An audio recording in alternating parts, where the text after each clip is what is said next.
सुनिए सोनकादिक ऋषियों, जब महाराज परीक्षित ने उस कलयुग को रहने के लिए स्थान दिया, कलयुग ने कहा महाराज परीक्षित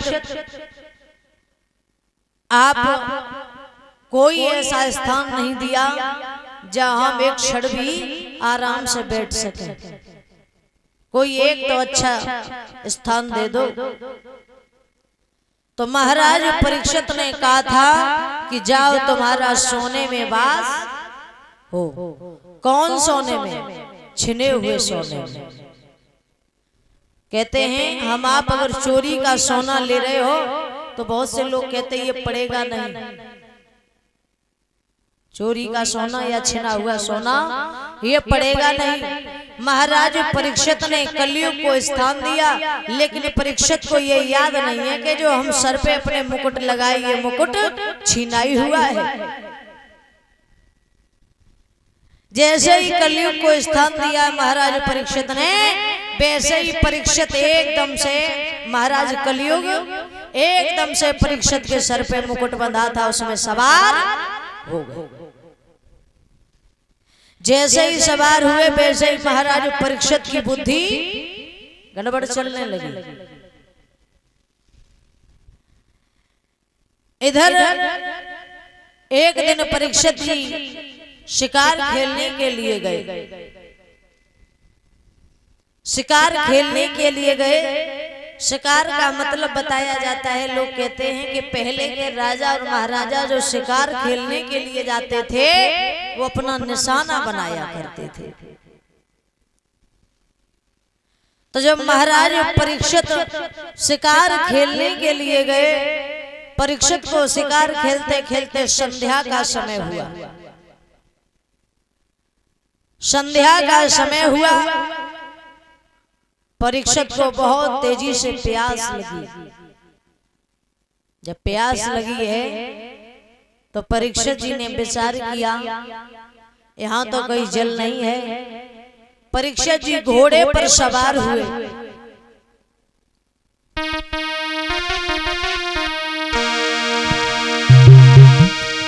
कि घोड़ा पर सवार करीना आवार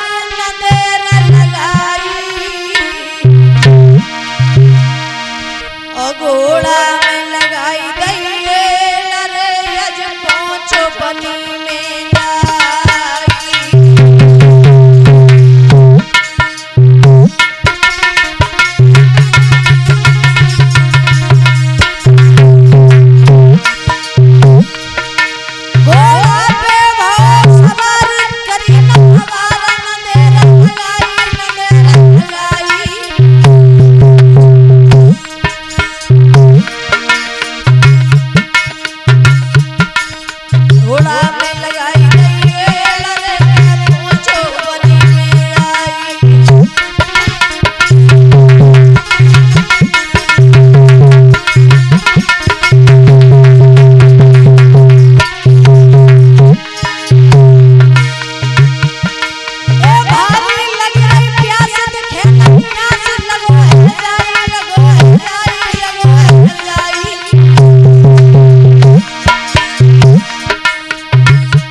जंगल में पहुंचे तो क्या देखा?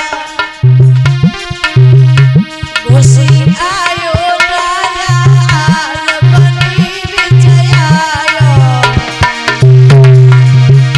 घुसी आयो राजा बनी विजयायो।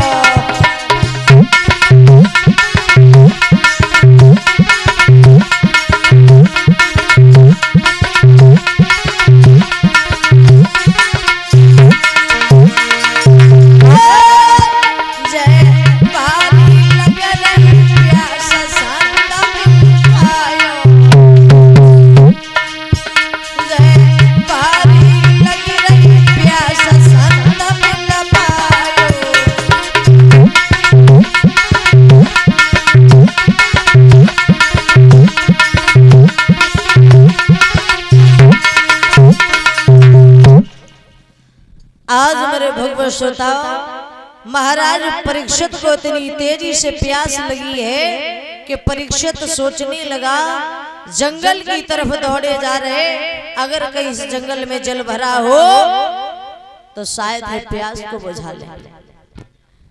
लेकिन महाराज परीक्षित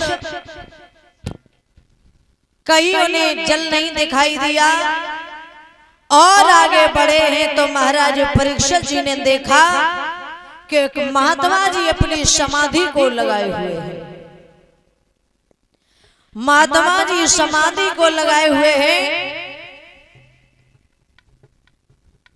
जिनके आसपास में बहुत सी घास दूब उबड़ी है। परीक्षित ने देखा ये तो कोई महात्मा बड़ी विचित्र तरीके से बैठा हुआ है। परीक्षित ने आवाज लगाई है, महात्मा जी, ओ महात्मा जी। लेकिन महात्मा जी अपनी समाधि में लीन हैं। जब महात्मा जी यहाँ वहां तब तो बोले।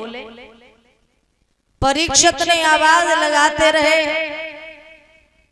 बाबा जी हमें बहुत तेजी से प्यास लगी है, पानी पिला दो।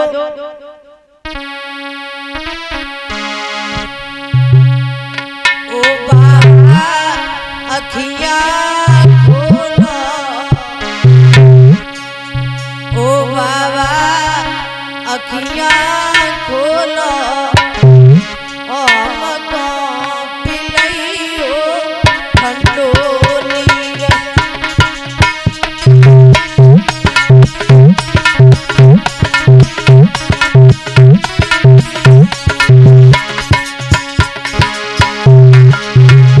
महाराज परीक्षित जी आवाज लगा रहे, ओ बाबा अखियाँ खोलो,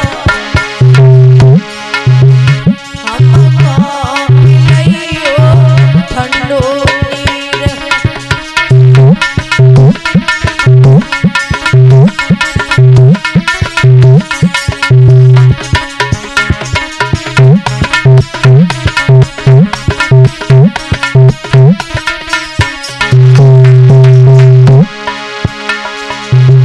संत मोहे बारी लगी रही प्यास,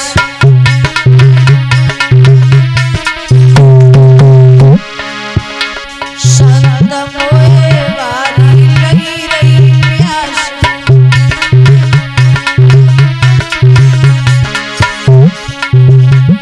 लगाए के आए बारी आस,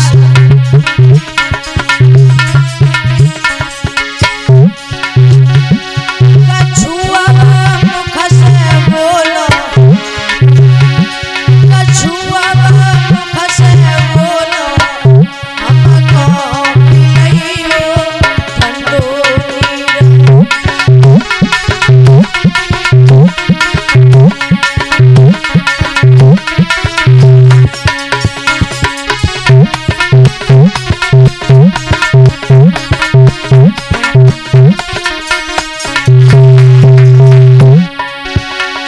ओ बाबा अखियाँ खोलो, ओ संतन अखियाँ खोलो, हमको पिलाइयो ठंडो नीर।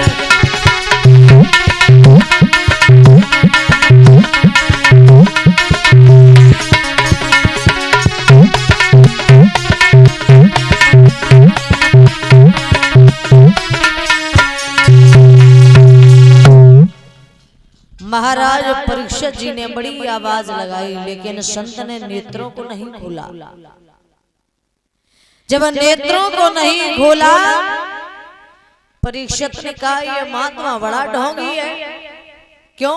कि हम कब से आवाज लगा रहे हो, ये नेत्रों को ही नहीं खोल रहा। जब नेत्रों को नहीं खोला तो आज परीक्षित जी के मन में एक बात आई कि हमें लग रहा है ये महात्मा बड़ा ढोंगी है, इसने हमें देख करके नेत्र बंद कर लिए, और नहीं तो ये अभी बोल देता। लेकिन महात्मा जी अपनी समाधि में लीन है। परीक्षित जी ने इधर उधर देखा तो परीक्षित जी को एक मरा हुआ सर्प नजर में आ गया। क्यों?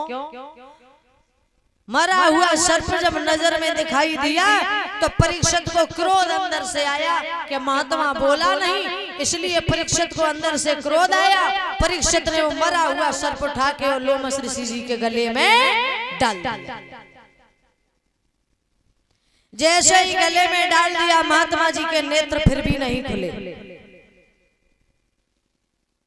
परीक्षित ने देखा ये तो महात्मा बहुत बड़ा ढोंगी है, ये तो अभी भी नेत्र नहीं खोल रहा। काफी समय तक इंतजार किया लेकिन महात्मा जी ने अपनी समाधि को नहीं तोड़ा। कमेटी वाले भैया, जो दूध आता है माताएं लेके आती है, इसकी व्यवस्था करो। फौजी भैया कहाँ गए? परीक्षित जी ने काफी समय तक देखते रहे। जब महात्मा जी ने नेत्रों को नहीं खोला, परीक्षित कहने लगे चलो। परीक्षित घोड़े पर सवार हुए और इधर अपने स्थान के लिए चले आए। लोमस ऋषि जी के पुत्र श्रृंगी ऋषि जी जो थे गंगा में स्नान कर रहे थे। किसी ने जाकर के कहा कि बेटा तुम्हारे पिता के गले में किसी ने मरा हुआ सर्प डाल दिया। जवाब दिया हाँ मरा हुआ सर्प, हाँ। अच्छा। श्रृंगी ऋषि जी को क्रोध आ गया कि मेरे पिता के गले में इतना बलशाली कौन हो गया जो मरा हुआ सर्प डाल दिया। श्रृंगी ऋषि जी गंगा जी में स्नान कर रहे थे। उन्होंने उंगली में जल को लिया और श्रृंगी ऋषि जी श्राप देने लगे। क्या? ओ धन के मतवाले राजा, अब तोड़ू ताना बाना तेरा, और बिस्तर बंद इस दुनिया से उठ चुका